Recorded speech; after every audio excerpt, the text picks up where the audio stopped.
Very good morning to all of you. +1 commerce section के accountancy subject की इस class में आपका स्वागत है। Today we will discuss a numerical question of the journal. We are discussing about the points to be keep in mind before preparing the journal, जिसके अंतर्गत हमने जो है वो डेबिट और क्रेडिट फॉर्मेट, जर्नल का फॉर्मेट के बारे में डिस्कस किया। आज हम डिस्कस करेंगे कि किस तरह से जो है वो रोजनामचा बनाया जाता है। न्यूमेरिकल क्वेश्चन डिस्कस करने से पहले हम आपको बताना चाहेंगे कि किसी भी व्यवसाय में दो तरह की ट्रांजैक्शंस होती हैं। एक क्रेडिट ट्रांजैक्शन होती है और एक कैश ट्रांजैक्शन होती है। क्रेडिट ट्रांजैक्शन जिसे हम उधार लेन देन कहते हैं, ऐसा लेन देन जिसमें हम वस्तुओं को खरीदते और बेचते हैं, लेकिन उसमें जो है वो रोकड़ या कैश पर कोई भी प्रभाव नहीं पड़ता है। उसकी पेमेंट जो है वो हम फ्यूचर में करते हैं या हमें वो राशि जो है वो भविष्य में प्राप्त होती है, इसलिए उसे हम उधार लेन देन कहते हैं। लेकिन लेन देन के समय अगर हमारा कैश कम होता है या ज्यादा होता है, कैश पर प्रभाव पड़ता है, तो उसे हम जो है वो कैश ट्रांजैक्शन या नगद लेन देन कहते हैं। किसी भी व्यवहार में लेन देन जो है वो नगद है या उधार है, ये हमें कैसे पता चलता है? जब किसी भी लेन देन में जब हम वस्तुओं को खरीदते हैं और बेचते हैं, तो उस लेन देन में व्यक्तिगत खाता भी अगर साथ में दिया हुआ है तो उसे हम उधार लेन देन कहते हैं। और जब वस्तुओं को खरीदते और बेचते हैं लेकिन कोई व्यक्तिगत खाता उस लेन देन में नहीं दिया है, तो उसे हम नगद लेन देन कहते हैं, कैश ट्रांजेक्शन कहते हैं। हम एक एग्जांपल की सहायता से आपको समझाते हैं। सपोज हमारे पास है गुड्स परचेज्ड फॉर कैश, इसे हम कहते हैं नगद माल खरीदा 1000 रुपीज का। तो ये लेन देन एक नगद लेन देन है, ये एक कैश ट्रांजेक्शन है। इसका अभिप्राय ये हुआ कि हमने गुड्स खरीदी है और नगद जो है वो 1000 रुपया हमने दिया है। सेम इसी तरह की ट्रांजेक्शन देखें आप, गुड्स परचेज्ड फ्रॉम हरी ₹1000। हरी से माल खरीदा गया 1000 रुपए का। अब यह लेन देन जो है एक क्रेडिट ट्रांजेक्शन है, एक उधार लेन देन है। मैंने अभी आपको बताया यदि किसी लेन देन में जो है वो व्यक्तिगत खाता साथ में दिया हुआ है तो उसे हम उधार लेन देन कहते हैं। तो ये लेन देन जो है वो एक उधार लेन देन है, क्रेडिट ट्रांजेक्शन है, क्योंकि इसमें जो है वो कैश पर कोई भी प्रभाव नहीं पड़ा है। इसी तरह से तीसरी ट्रांजेक्शन में अगर आप देखें, goods purchased from Hari for cash ₹1000। इस लेन देन में हमारे पास व्यक्तिगत खाते के साथ साथ जो है वो नगद शब्द भी दिया हुआ है। इसका मतलब ये हुआ कि हरी से 1000 रुपए का नगद माल खरीदा गया। तो इस लेन देन को भी हम जो है वो कैश ट्रांजेक्शन मानेंगे, इसको भी हम नगद लेन देन मानेंगे, क्योंकि इसमें व्यक्तिगत खाते के साथ साथ जो है वो नगद शब्द जो है वो कैश वर्ड भी अगर साथ में दिया है, तो हम लेन देन को जो है वो नगद लेन देन मानते हैं। परचेज और सेल, क्रय और विक्रय शब्द का प्रयोग हमेशा जो है वो गुड्स के केस में प्रयोग किया जाता है। जब हम गुड्स खरीदते हैं तो क्रय खाता जिसे परचेज अकाउंट कहते हैं, और जब हम गुड्स को बेचते हैं तो सेल अकाउंट जिसे हम विक्रय खाता कहते हैं उसका प्रयोग किया जाता है। और जैसे हमने आपको बताया है कि गुड्स वे कमोडिटीज होती हैं जिनमें एक व्यापारी जो है वो व्यापार करता है। Goods are those commodities in which a businessman deals, जिसमें एक व्यापारी व्यापार करता है। जैसे हमने डिस्कस किया है कि एक कपड़े का व्यापारी जो है वो उसके लिए कपड़ा जो है वो गुड्स होती है। स्टेशनरी व्यापारी के लिए जो है वो स्टेशनरी का जितना भी मटेरियल है वो उसके लिए जो है वो गुड्स होती है। एक शूज की शॉप है तो उसके लिए शूज जो है वो गुड्स माल कहा जाता है। तो जब भी हम गुड्स को खरीदेंगे तो परचेज शब्द का, ये परचेज वर्ड का प्रयोग करेंगे, और जब हम गुड्स को बेचेंगे तो सेल वर्ड का प्रयोग करेंगे। लेकिन जब भी हम व्यवसाय में कोई स्थायी संपत्ति खरीदते हैं तो हम जो है वो परचेज या सेल का प्रयोग जो है वो नहीं करते हैं, तब हम उस संपत्ति के खाते को ही डेबिट या क्रेडिट करते हैं। ये जो है वो बहुत ही इंपॉर्टेंट पॉइंट जो है वो आपने ध्यान में रखना है। अब हम एक न्यूमेरिकल की सहायता से अब तक जो हमने महत्वपूर्ण बातें रोजनामचे को ध्यान में रखने के लिए जो है वो प्रयोग होती है, उनके बारे में हम एक न्यूमेरिकल की सहायता से डिस्कस करते हैं। जैसे माने हमारे पास जो है वो फर्स्ट ट्रांजेक्शन जो है वो है स्टार्टेड बिजनेस विद कैश, रोकड़ लगाकर जो है वो व्यवसाय शुरू किया। तो वी हैव ऑलरेडी डिस्कस्ड, हमने पहले भी डिस्कस किया है कि कोई भी लेन देन जो होता है उसमें दो खाते होते हैं, दो पहलू होते हैं। तो इस लेन देन में अगर आप देखें तो दो पहलू क्या हैं? Cash is coming in the business, रोकड़ जो वो व्यवसाय में आ रहा है, और द बिजनेसमैन जिसे हम ऑनर भी कहते हैं, he is investing the money in the business, वो व्यवसाय को चलाने के लिए व्यवसाय में पैसा लगा रहा है, जिसे हम पूंजी कहते हैं। ये इसमें दो पहलू हैं, means owner is the giver and cash is coming in the business. तो दो पहलू में दो खाते जो हैं वो इफेक्ट होते हैं। तो इस लेन देन में एक कैश अकाउंट हुआ, दूसरा कैपिटल अकाउंट हुआ, और कैश अकाउंट जो है वो एक रियल अकाउंट है और कैपिटल अकाउंट जो है वो एक पर्सनल अकाउंट होता है। वी हैव ऑलरेडी डिस्कस्ड कि जब इन दोनों में से आपको खातों का पता चल जाता है तो आप किसी भी एक खाते का जो है वो rule of debit and credit प्रयोग कर सकते हैं। तो हम जैसे रियल अकाउंट का जो है वो वास्तविक खाते का अगर हम गोल्डन रूल अप्लाई करें तो वो है debit what comes in and credit what goes out. तो कैश के लिए हमने ये रूल्स लगाया, डेबिट व्हाट कम्स इन। अब जब व्यवसाय में जो है वो पैसा लगाया जाता है तो ये पैसा जो है वो व्यवसाय में आ रहा होता है, और जो रूल है वो डेबिट व्हाट कम्स इन। इसका मतलब क्या हुआ कि कैश अकाउंट जो है वो डेबिट होगा। तो अगर एक अकाउंट का हमें पता चल जाता है तो ऑटोमेटिकली जो दूसरा अकाउंट होता है वो क्या होता है? क्रेडिट होता है। तो अब जिस पुस्तक में हम लेन देन को लिखते हैं वो हमने आपको बताया, उसे हम रोजनामचा कहते हैं, जर्नल कहते हैं। Journal is the first entry book भी जिसे हम कहते हैं। तो जब हम जर्नल में किसी भी लेन देन को लिखते हैं तो सबसे ऊपर हम लिखते हैं उस बिजनेस फर्म का नाम जिसका हम जर्नल या रोजनामचा बना रहे होते हैं। तो जैसे कि आप सपोज करो ये ट्रांजेक्शन जो है हमें मैसर्स के एल जेन की ये लेन देन है, तो उसकी बुक्स में हम जो है वो इन लेन देनों को लिख रहे हैं। तो सबसे ऊपर हम लिखेंगे journal of Messrs K L. Jain agencies, and suppose ये ट्रांजेक्शन जो है हमें अप्रैल मंथ की दी गई है, तो लिखेंगे for the month of April 2021। अब हमारे पास जो है वो फॉर्मेट, जैसा कि हमने आपको बताया कि जो रोजनामचा होता है उसके 5 खाने होते हैं, 5 कॉलम्स होते हैं। फर्स्ट डेट का कॉलम होता है, सेकंड पर्टिकुलर विवरण जिसे आप कहते हैं, थर्ड जो है वो लेजर फॉलियो जिसे खाता बही पृष्ठ संख्या का खाना भी कहते हैं, और चौथा खाना जो है वो डेबिट अमाउंट का होता है, और पांचवा जो है वो क्रेडिट अमाउंट का होता है। अब जब हम लेन देन को रोजनामचा में लिखते हैं तो सबसे पहले जो डेट का कॉलम होता है, पहला खाना जो होता है वो दिनांक का होता है। इसमें डेट कैसे लिखी जाती है? जैसे आपको क्वेश्चन में दिया गया है ईयर 2021 और अप्रैल, हमने आपको पहले भी बताया कि हम इसको कैसे लिखते हैं, तो मंथ एंड देन डेट। अब हम विवरण के खाने में उन दो खातों को लिखते हैं जिनको हम डेबिट और क्रेडिट करते हैं। तो इस लेन देन में हमने देखा कि कैश अकाउंट डेबिट हो रहा है, तो कैसे लिखेंगे? Cash account debit. तो DR डेबिट ये हम लेजर फॉलियो की लाइन के साथ में लिखते हैं, और जिस खाते को क्रेडिट करते हैं उससे पहले हम टू लिखते हैं। तो क्रेडिट कौन सा खाता होगा? Capital account. Capital account, cash account debit to capital account. इस तरह से इस ट्रांजेक्शन को हम पढ़ेंगे। तो कितने से जो है वो व्यवसाय शुरू किया?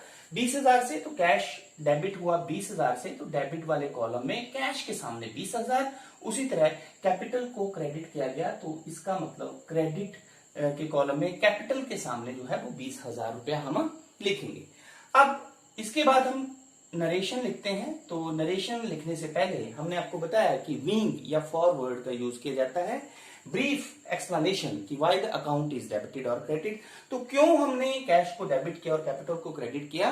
Being business started for cash, being business started with cash, ये आप नरेशन लिख सकते हैं। और इसके बाद लाइन ऑफ डिमार्केशन जिसे कहते हैं, जो लाइन एक एंट्री को दूसरी एंट्री से अलग करती है। तो इस तरह से जो है हम लेन देन को जो है वो जर्नल में लिखते हैं।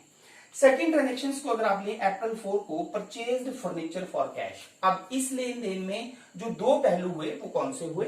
Furniture is coming in the business and cash is going out from the business.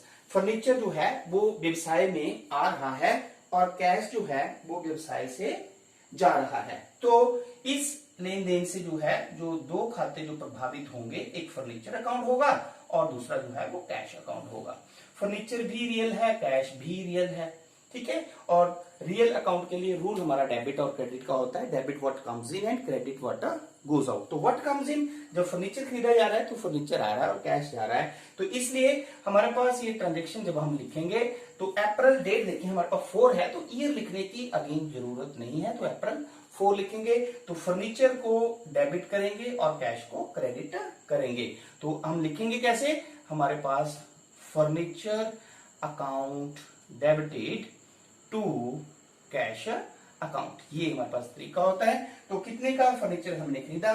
5000 का। तो फर्नीचर के सामने डेबिट में 5000 और क्रेडिट में कैश के सामने 5000।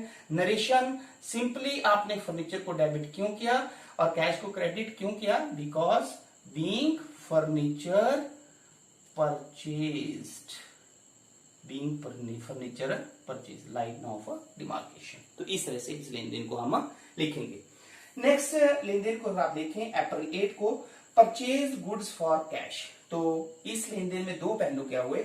गुड्स आ रही हैं और कैश जो है वो जा रहा है। तो goods is coming in the business and cash is going from the business. तो दो खाते जो इसमें हुए, मैंने आपको पहले भी बताया कि जब हम गुड्स को खरीदेंगे तो एक परचेज अकाउंट आता है, ठीक है। तो दूसरा खाता इसमें हमारे पास हुआ कैश अकाउंट। वो था रियल। रूल हमारे पास फिर लग जाएगा, debit what comes in and credit what goes out. तो जब हम गुड्स को खरीद रहे हैं तो goods are coming in the business, वो व्यवसाय में आ रही हैं, तो रूल है डेबिट व्हाट कम्स इन। जो आ रहा है उसे हम डेबिट करेंगे और जो जा रहा है, जब हम गुड्स को खरीद रहे हैं तो कैश जो है वो व्यवसाय से जा रहा है, इसलिए क्रेडिट व्हाट गोज आउट। तो इस लेन देन में हमारे पास जो है वो परचेज अकाउंट डेबिट हो जाएगा और कैश अकाउंट जो है वो क्रेडिट हो जाएगा। तो अप्रैल 8 को हमारे पास जो लेन देन है उसे हम कैसे लिखेंगे?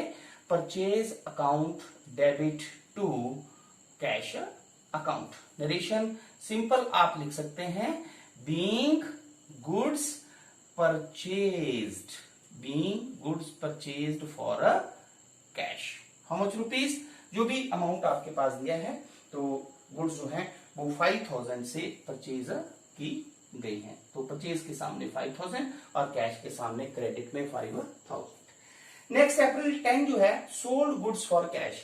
अब इस केस में जो है when the goods are sold for cash, the cash is coming in the business and goods are going from the business. तो एक तो हमारे पास इसमें कैश अकाउंट हो जाएगा और जब हम गुड्स को बेचते हैं तो सेल अकाउंट का प्रयोग करते हैं। देन अगेन रियल अकाउंट है, तो रियल का rule of debit and credit होता है, debit what comes in and credit what goes out. तो जब गुड्स को हम बेच रहे हैं तो what comes in, cash is coming in the business. तो जो कमिंग हो रहा है उसे हम डेबिट करेंगे, तो कैश को डेबिट कर देंगे और सेल जो है वो क्या हो जाएगी? क्रेडिट हो जाएगी। तो अप्रैल जो है वो अप्रैल 10 को जो ट्रांजेक्शन है, बिकॉज कैश इज कमिंग, तो जर्नल एंट्री हमारे पास जो होगी वो हो जाएगी cash account debit to sale account. Then narration is being goods sold for cash, clear. और how much rupees, it is 2000। तो कैश के सामने डेबिट में 2000 और सेल के सामने क्रेडिट में 2000। तो इस तरह से इस लेन देन को हम रोजनामचा में लिखेंगे। Next transaction is purchased goods from Sharad. अब इस लेन देन में जो है वो goods are coming in the business and Sharad is a giver. तो इस ट्रांजेक्शन में दो अकाउंट हुए, one is Sharad account and the second is a purchase account. तो purchase is real because it is used in place of goods and Sharad जो है वो एक पर्सनल अकाउंट है. आप किसी का भी रूल जो है वो लगा सकते हैं. तो पर्सनल अकाउंट का अगर हम रूल लगाते हैं तो debit the receiver and credit the giver. तो जब शरद से गुड्स परचेज की जाती हैं तो शरद क्या हुआ, गिवर हुआ. और पर्सनल अकाउंट का रूल है debit the receiver credit the giver. इसलिए जो है वो शरद अकाउंट जो है वो क्या होगा, क्रेडिट होगा because he is giver. And purchase account because goods are coming in the business. तो रियल अकाउंट का रूल है debit what comes in and credit what goes out. तो goods are coming in the business, so the purchase account जो है वो debit होगा. तो इस लेन देन को हम कैसे लिखेंगे, then April 12, then journal entry होगी purchase account debit, purchase account debit to Sharad account. तो वी हैव ऑलरेडी डिस्कस कि अगर आपने व्यक्तिगत खाते के साथ अकाउंट शब्द लिखना है तो अपोस्ट्रोफी कोमा एक्स लगा के आप लिख सकते हैं. तो हाउ मच रुपीज, 1000 की गुड्स खरीदी तो परचेज के सामने डेबिट में 1000 और शरद के सामने क्रेडिट में 1000. नरेशन आप लिखेंगे बीइंग गुड्स परचेज्ड फ्रॉम शरद. हमने शरद से जो है वो गुड्स खरीदी हैं. अब इस लेन देन में आप देख सकते हैं क्योंकि आपको नगद कैश वर्ड नहीं दिया है तो इसका मतलब ये लेन देन जो है वो एक क्रेडिट ट्रांजेक्शन है. नेक्स्ट इज पेड टू शरद ₹5000. शरद को 5000 रुपीज जो है वो पेमेंट की है. तो इस लेन देन में आप देख सकते हैं कि cash is going from the business and Sharad is a receiver. तो शरद जो है वो इस ट्रांजेक्शन में भी दो खाते जो प्रभावित हुए, one is Sharad account, second is a cash account. Sharad is personal, cash is real account. तो किसी का भी, दोनों में से किसी का भी रूल अप्लाई कर सकते हैं आप. तो चलो शरद का करते हैं, पर्सनल अकाउंट है, rule is debit the receiver credit the giver. तो when the cash is paid to Sharad, Sharad is receiver, Sharad तो रिसीव कर रहा है तो रूल है डेबिट द रिसीवर. तो इसलिए इस लेन देन में जो है वो शरद अकाउंट डेबिट होगा और कैश अकाउंट जो है वो क्रेडिट होगा. तो इस लेन देन को रोजनामचा में हम कैसे लिखेंगे, देन डेट इज अप्रैल 14. तो एंट्री हो जाएगी हमारे पास Sharad account debit to cash account. तो क्योंकि शरद को हमने पेमेंट की है 5000 की, तो 5000 शरद के सामने डेबिट में और कैश के सामने क्रेडिट में. Narration you can write being cash paid to Sharad. हमने शरद को जो है वो पेमेंट की. The next transaction is paid rent ₹500. अब इस लेन देन में जो दो पहलू हैं, cash is going from the business and rent is expenses. तो जो दो खाते हमारे पास हुए, one is rent account, second is a cash account. तो रेंट इज नॉमिनल अकाउंट है क्योंकि एक्सपेंसेस है, कैश इज रियल. तो नॉमिनल अकाउंट का अगर हम रूल, गोल्डन रूल अप्लाई करें तो debit all the expenses and losses, credit all the incomes and gains. तो क्योंकि रेंट एक एक्सपेंसेस है और रूल है डेबिट ऑल द एक्सपेंसेस, इसलिए रेंट अकाउंट जो है वो डेबिट हो जाएगा और कैश अकाउंट जो है वो क्रेडिट हो जाएगा. तो इस ट्रांजेक्शन को जब हम लिखेंगे तो जर्नल एंट्री हमारे पास हो जाएगी rent account debit to cash account. इस लेन देन को हम पढ़ेंगे कैसे, rent account debited to cash account. तो रेंट के सामने डेबिट में 500, कैश के सामने क्रेडिट में 500. नरेशन आप लिखेंगे being rent paid, being rent paid, and line of demarcation. The last transaction you can see April 30, sold goods to Anil ₹1000. तो इस लेन देन में जो दो पहलू हैं वो क्या हैं, goods are going from the business and Anil is a receiver. तो दो खाते जो इसमें प्रभावित हुए, वन इज अनिल एंड जब गुड्स को बेचते हैं हम तो सेल वर्ड यूज करते हैं. तो Anil is personal account, sale is real. तो आप पर्सनल अकाउंट का रूल जो है वो अप्लाई कर सकते हैं. The rule is debit the receiver. तो when the goods are sold to Anil, Anil is the receiver and the rule of debit and credit for the personal account is debit the receiver. इसलिए Anil account जो है वो debit हो जाएगा, cell जो है वो क्रेडिट हो जाएगी. तो इस लेन देन को जब हम लिखेंगे तो that is April 30 Anil's account debit, क्योंकि अपोस्ट्रोफी कोमा लगा के आपने अकाउंट वर्ड लिखना है, टू सेल अकाउंट। तो अनिल को 1000 रुपए से डेबिट कर देंगे और सेल को 1000 रुपए से क्रेडिट कर देंगे। नरेशन आप लिख सकते हैं, being goods sold to Anil. तो इस तरह से आपने जो है वो जर्नल में लिखा। यहाँ पे आप टोटल लिख सकते हैं, वो साइड जो है वो इक्वल आएंगी।